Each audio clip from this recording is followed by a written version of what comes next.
Good morning. Good to see everybody. Hopefully everybody made it here safely today. I know it is another nasty rainy morning outside, but hopefully everybody got here safe and sound. Welcome to the meeting this morning. We will be taking up the amended FY21 budget here just shortly. But before we do any business, I'm going to ask Transportation Subcommittee Chairman Clay Perkle if he will do us an invocation. Bow with me, please. Dear Heavenly Father, Lord, I do thank you so much for this morning that you've given us. Lord, for the rain, for the sunshine that you will provide and you have provided. I pray that as we in the state begin to get our fields ready for planting and preparation, that you will protect this great state. Be with us this morning. Give us great wisdom as we conduct your business. Lord, we want to be good stewards of what you've given us. Thank you for this great state we live in. In your name I pray. Amen. Amen. All right, good morning, everybody, and all those of you that are joining us online via Zoom. Those of you that are our committee members, you've got a link, and we'll be using that here in just a little bit. So let me kind of line out some instructions there. If you are joining us via Zoom, use the chat function to notify that you have a question, and we will be notified that you have a question. And then we will ask you to unmute yourself to ask your question over the Zoom link. Again, bear with us. This is kind of the first time that we're kind of stretching and doing this. But again, thank you so much to all of our folks at House Media Services that have made this not almost seamless, but completely seamless for us. It has been an incredible job that they have done and made it very easy on our end to be able to use it.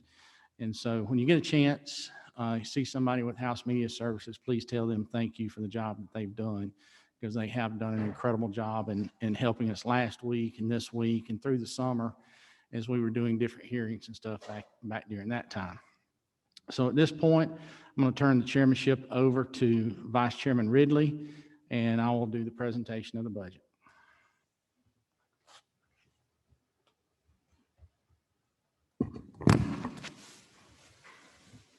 Good morning. Thank you, Mr. Chairman. So at this time, the chair will recognize Chairman England to make a presentation. All right. Thank you, Mr. Chairman. Ms. Martha, would you please stand up? Please stand up, Martha. Y'all have heard me talk about that we have greatness all around us. And for the last 10 years, Martha Wigdon has served as the director of the House Budget and Research Office. I've been chairman now 11 years, so I've had the pleasure of working with Martha in that role for 10 plus years before that as she was deputy director. State of Georgia has recognized her now for 30 years of service to our great state. Martha started when she was 6 years old.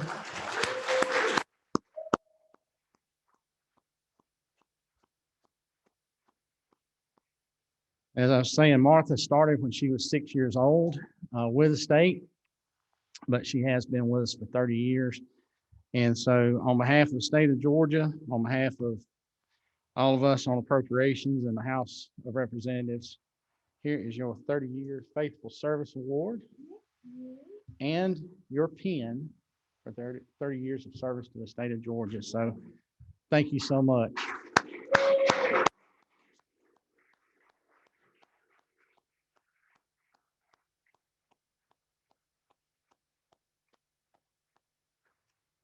Y'all occasionally hear me refer to her as Sis. We work together so much. We talk almost constantly throughout the year.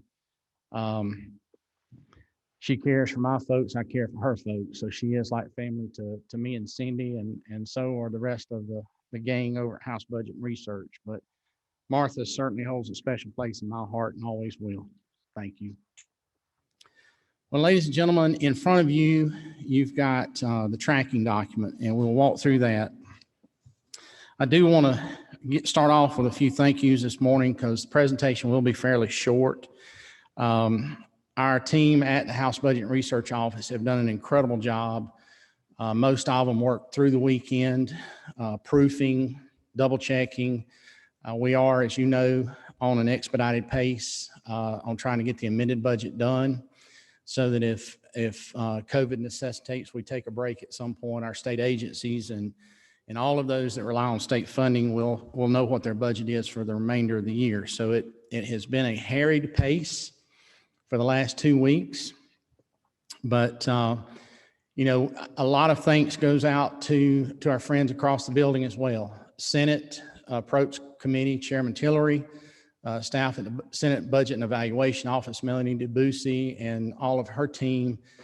We have all been working very closely together with them, with the governor's folks, and with OPB since back in the fall, as we were trying to figure out what the economy was going to do or is doing, and kind of figuring out what revenues the state would have and what holes that we could go back in from the budget we passed in June that we could potentially fill. So I appreciate all of that work and that relationship there with those individuals. And then last but not least, certainly our subcommittee chairs and our committee members, you, our members. Thank you so much for the Zoom calls that y'all have done and participating virtually. We have had incredible attendance online and in person. And that's a credit to y'all's dedication and will of service to this state. So let's get started through the document. Flip over to section 2, House of Representatives, just restoring some of the session operations fund. This deals with some of the part-time temporary labor that we use while we're in session, and also a change in the ERS contribution rate that is required for us to cover retirees. Moving on to the joint offices of General Assembly,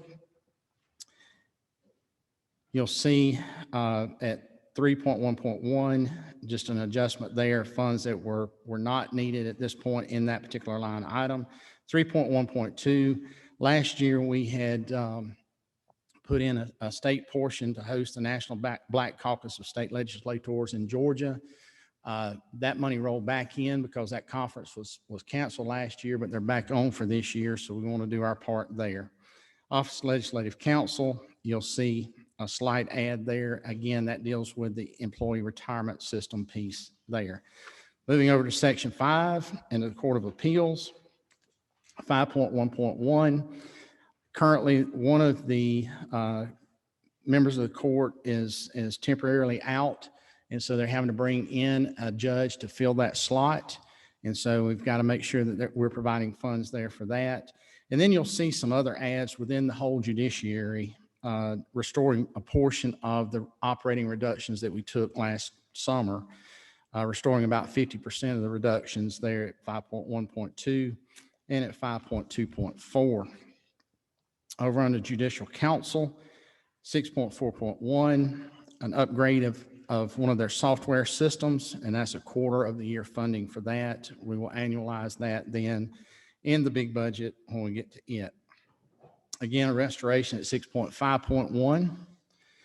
Moving over to prosecuting attorney, section 8. A slight adjustment there for the legal representation for district attorneys, just truing that number up to what the actuals are going to be there. And then it's 8.2.3, a partial restoration of some of the cuts we took in the summer. And again, when you get superior courts, you're going to see that at 9.11, 9.21, and then at 9.34. Moving over to Supreme Court, you'll see at 10.1.2, a reduction there. Those are some savings that could be realized, but also at 10.1.3, a partial restoration there as well. State Accounting Office, no changes. Under DOAS, Section 12, no changes there. The Department of Ag, last year we had proposed to cash fund some vehicles in the budget instead of bonding them. And you'll see this in a few agencies across the budget. Very few changes from what the governor had recommended. However, there are a couple that we did change on the vehicle recommendations. But basically, we have postponed or delayed 1 year's worth of vehicle purchases. And so at the Department of Ag, you're looking at replacing 32 vehicles.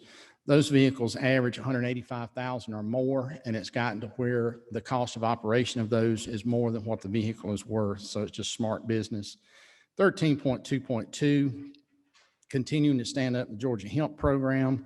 That'll be 3 positions: vehicles, fuel, maintenance, and computer IT that's needed there. Department Administration, 13.3.1, again, an enhancement of their IT infrastructure that deals with all the licensing that they do and different subscriptions, along with gate card subscriptions as well.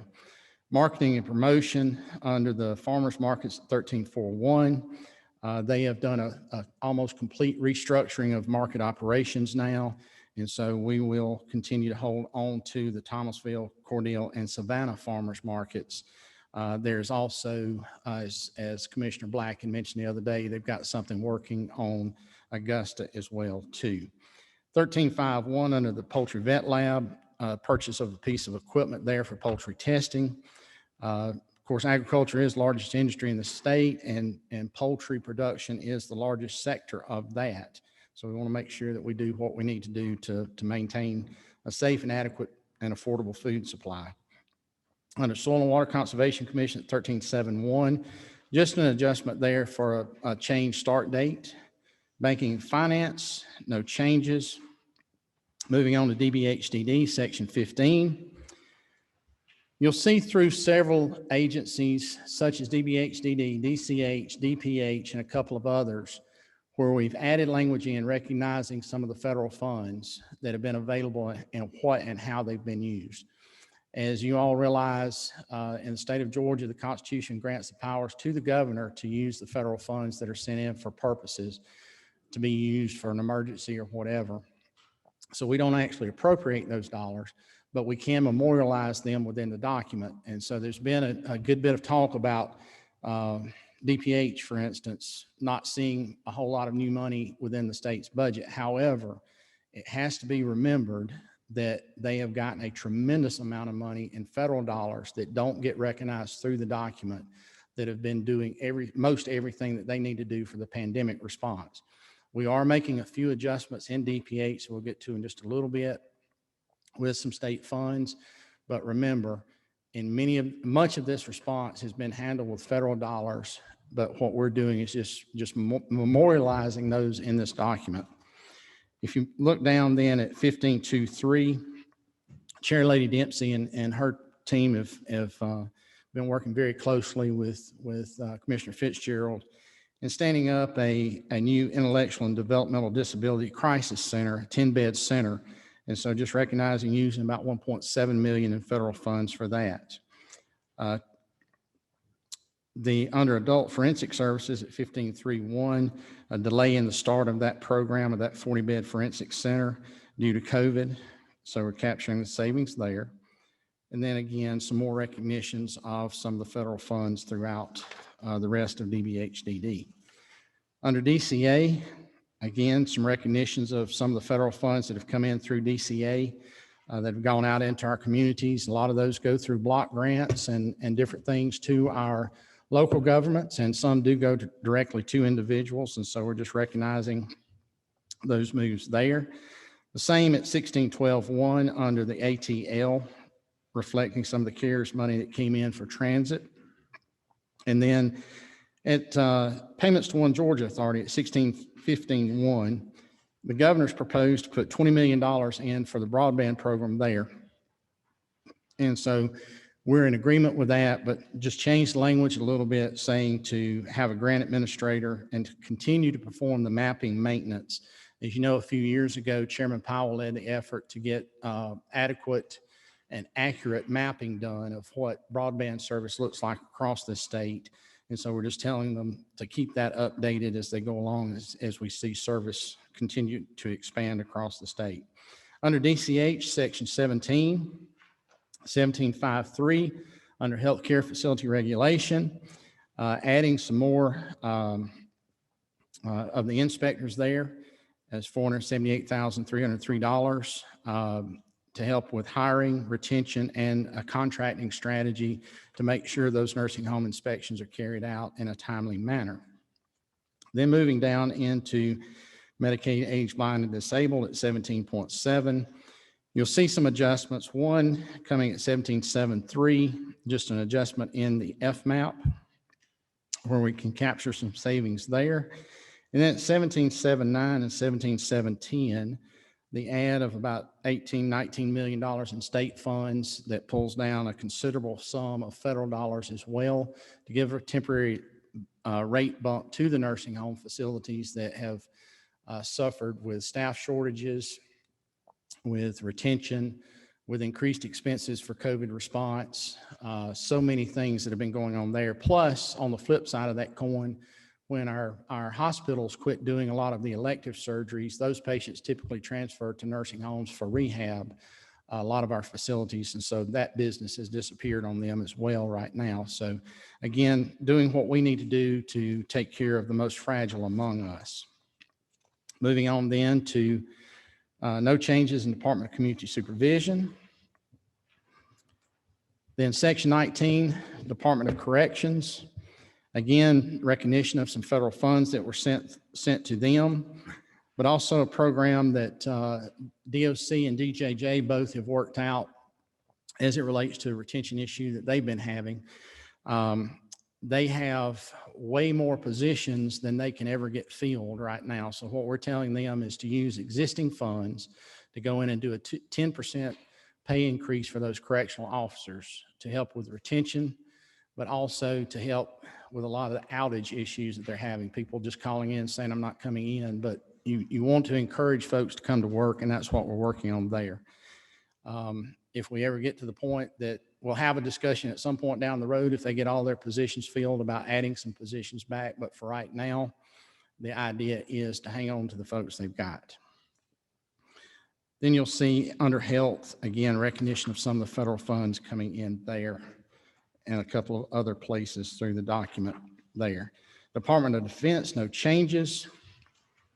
Driver services, you'll see there under 21.1.1, 25 new vehicles for those folks. Some of these are heavy, medium duty trucks, I guess is what you call them, 1-ton trucks, is what we call them on the farm, that pull some of the equipment that they have to go around from one testing site to the other. They've got, I think it was 19 vehicles that the commissioner said the other day in the subcommittee hearing that they have taken out of service because they're not serviceable. So we're trying to get them caught back up just a little bit on what they're needing there. And you'll see that it's switched from license issuance up to the department admin. And doing it at department admin, it gives them a lot more flexibility on how and where they can use those vehicles. Under decal, Section 22, just capturing a savings from a delayed start of a position there and recognizing some of the CARES Act funds as well. Department of Economic Development, no changes there. Department of Education, under Ag Education at 24.11, you'll see a 60% restoration there of the reductions we had to take back in June. It is a full restoration to extended day and extended year, and then a 60% restoration to the rest of the programs that fall under there. And you'll also see that under career technical education in just a second. Again, recognition of some of the federal funds that have come in. Then at 24.14.1, and that transaction, what allowed us to make that transaction was a true up under Quality Basic Education Local 5 mil share at 24.16. You'll see a reduction there as the 567 million is added back into QBE. You also have to make a corresponding transaction to lower the local 5 or increase the local 5 mil share to keep the 80-20 split.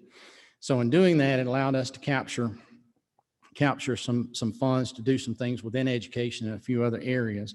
And one of those things is purchasing 500 school buses to be distributed statewide. Those school buses run about $77,000 a piece for just a bare bones bus. Currently, there are almost 15,000 buses being run in the state of Georgia. And of those, 5,913 are or 40% of those have exceeded their recommended life cycle, which is, I think, 10 years, if I'm not mistaken.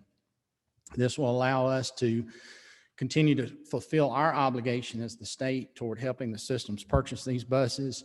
And the buses that will be purchased, of course, will be updated, higher back seats, other safety features that are not present in a lot of these buses that are running on the state roads today.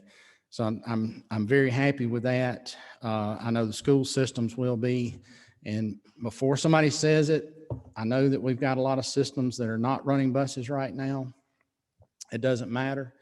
The buses have sat there, they're a year older, so it puts them a year closer to their expiration date. But a lot of systems have been using these buses to take meals out to children during the week, so they are putting miles on them. But remember, as soon as we get done with this pandemic, there'll be children back on those buses again. This gives them time to get these buses into service and be ready to take care of these kids when we get back to normal, whatever normal is going to be. Under QBE, you'll see some adjustments, just formula true-ups on all, I guess there's five different transactions there that are true-ups. Under career, technology and career education, you'll see the extended day, extended year, and program restoration dollars there. ERS, no changes. State Forestry Commission, just a change of locations for the vehicle purchases there, moving them out of administration into forest land protection. These are F-250s or Chevy 2500s, Dodge 2500s, the 3/4 ton trucks that they typically have a small tank on to go out and put out spot fires with. Under the governor's office, section 27, under GEMA, you'll see a recognition of some of the federal funds that they've used there. And then under the governor's office of student achievement, 27.71, an addition there to update the longitudinal data system, including a 3-year licensure there. And then in addition, for the governor's honors program, to be able to take care of 75 students that were unable to participate last summer because of COVID and uncertainty on funding at that point. Moving on to human services, section 28. You'll see the savings captured at 28.41 just from some vacant positions. We always try to clean those up. Then at 28.51 under child welfare, they've got some delayed start dates, so we were able to make a capture there. Then an add back for the Multi-Agency Alliance for Children at 28.52, and then recognition of some of the federal funds at 28.53. And again, under Elder and Community Living Services, recognition of some of the federal funds throughout the rest of that. Moving on over, still under DHS, under the Vocational Rehabilitation Administration, a department administration at 28.211, capturing of a delayed start date for a director position. And then in 28.24.1, a computer upgrade that will take about 5 days out of the time it's taking right now for folks to be able to get eligibility to participate in these programs. It'll help certainly clear up some of the backlog that they've been experiencing as well.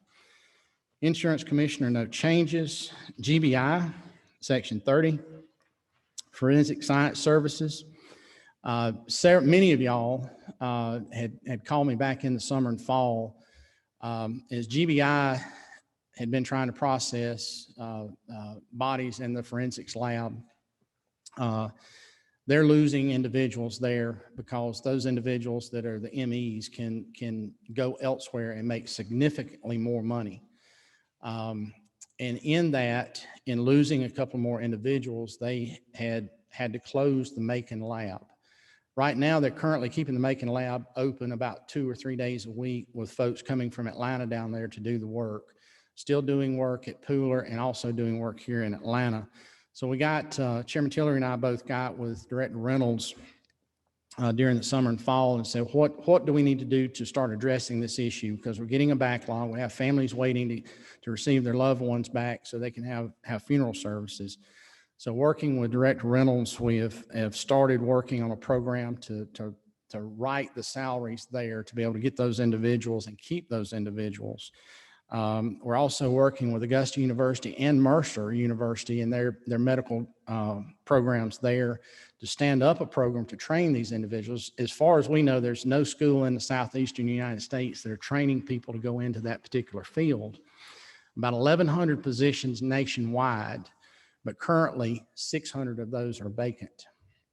And so there's a huge gap right there. So you've got 500 active individuals that are doing it. They can name their price and go just about anywhere. So we've got to fix the supply problem, but we also got to fix our compensation issue. So that's what we're working to address there. Sorry to go on so long about that. Slight reduction at 30.4.3, just a delay in start on an update of a database there. Moving on to juvenile justice, again, the 10% raise for their people utilizing existing funds. Department of Labor, recognition of some of the federal funds that have come in under unemployment insurance at 32.31. Department of Law, no changes. DNR, you'll see under coastal resources, just recognition of some of the federal funds as well. That's the only change there. Pardons and paroles, no changes. State properties, no changes. Public Defender Council, one small adjustment, some of the restoration that I mentioned earlier, 50% restoration of some of the funds that we cut back in June. Public health. So as I mentioned earlier, there's been a lot of talk.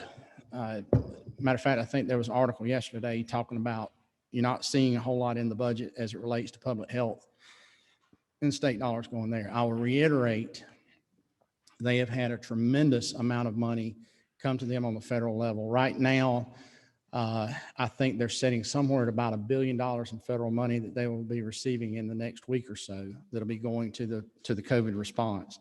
But there are some things that we can do. And one of the things we're proposing to do under 3831 is to add some administration there. Chief Medical Officer, a Deputy Commissioner of Public Health, and a Chief Data Officer to support them in their efforts and help deal with this pandemic and then anything that should follow.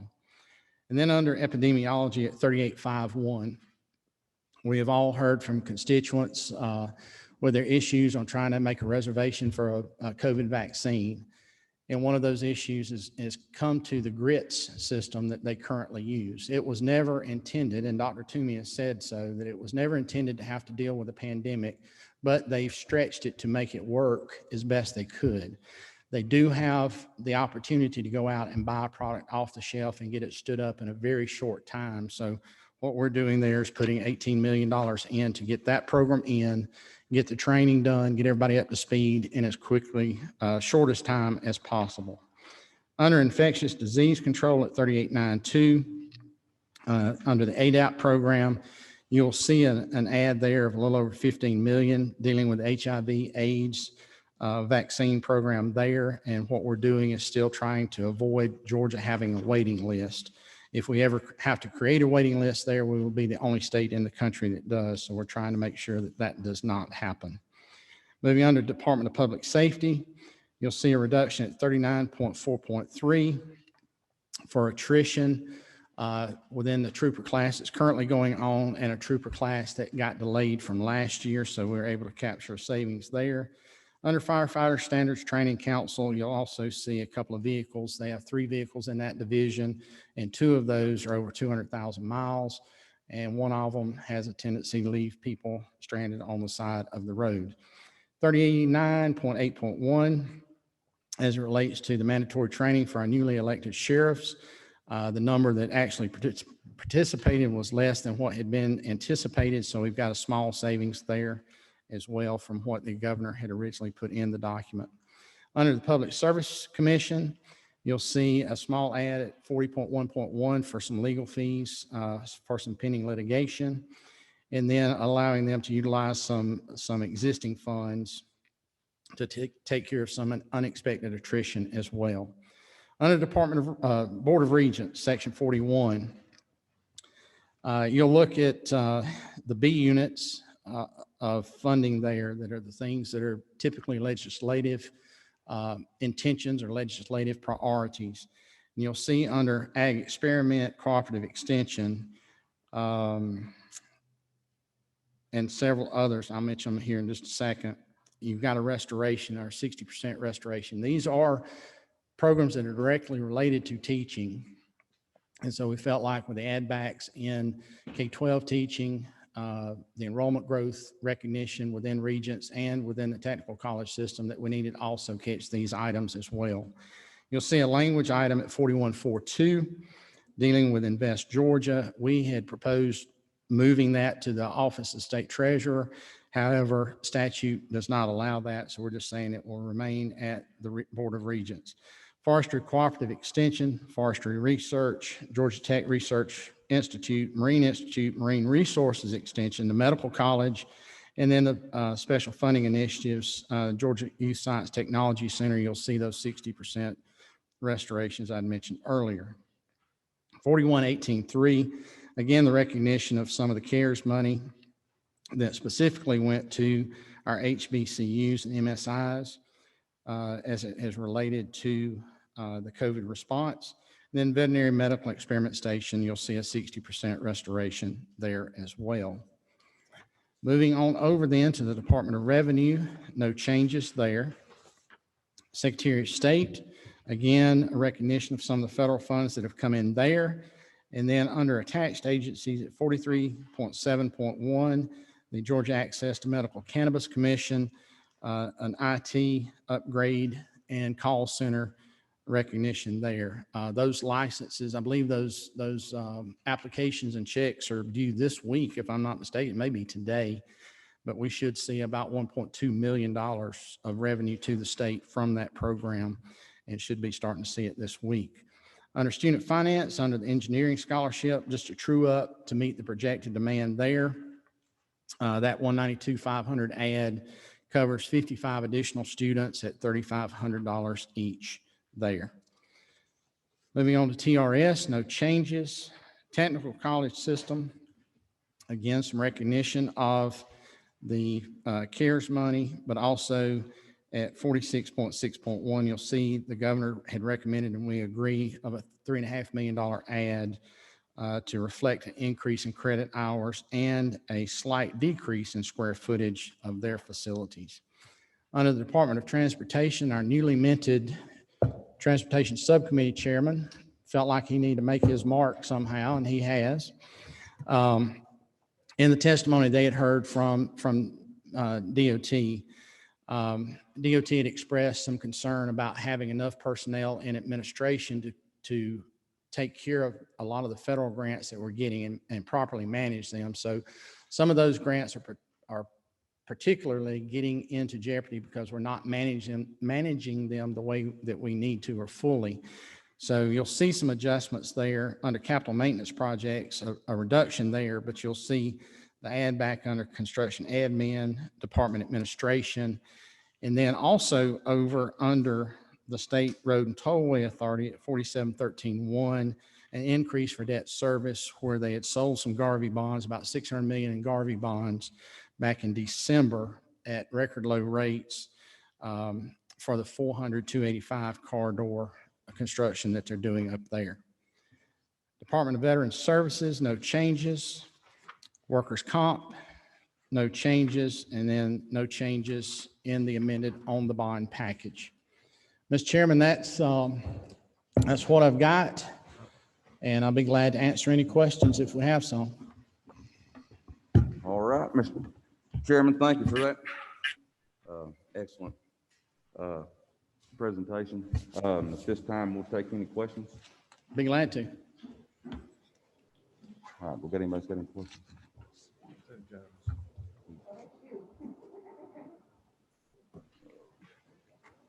Representative 261. Who is that? Johnny? Representative Jones. Yes, I have a question about pupil transportation, 24.14.1, to provide funds for 500 school buses statewide. If I have additional questions, who do I address them to? You can ask me, Sarah Ario in our office, and Christine Murdoch are the two that have been working on that. Okay, thank you. And it is going to be done on the DOE distribution system of how they have them set up to parcel out to the systems, but they can tell you Okay, if you got any, specific questions. yes, thank you. Okay, is there any more Arroyo. I said it questions? wrong. I'm sorry. I said Sarah's last name wrong. I finally got it right. So sorry about that. Is there any more questions here? If not, we'll take some online.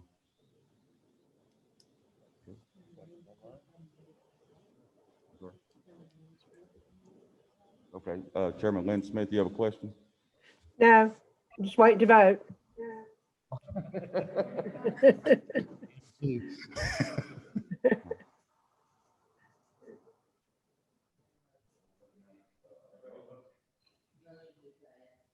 By committee sub.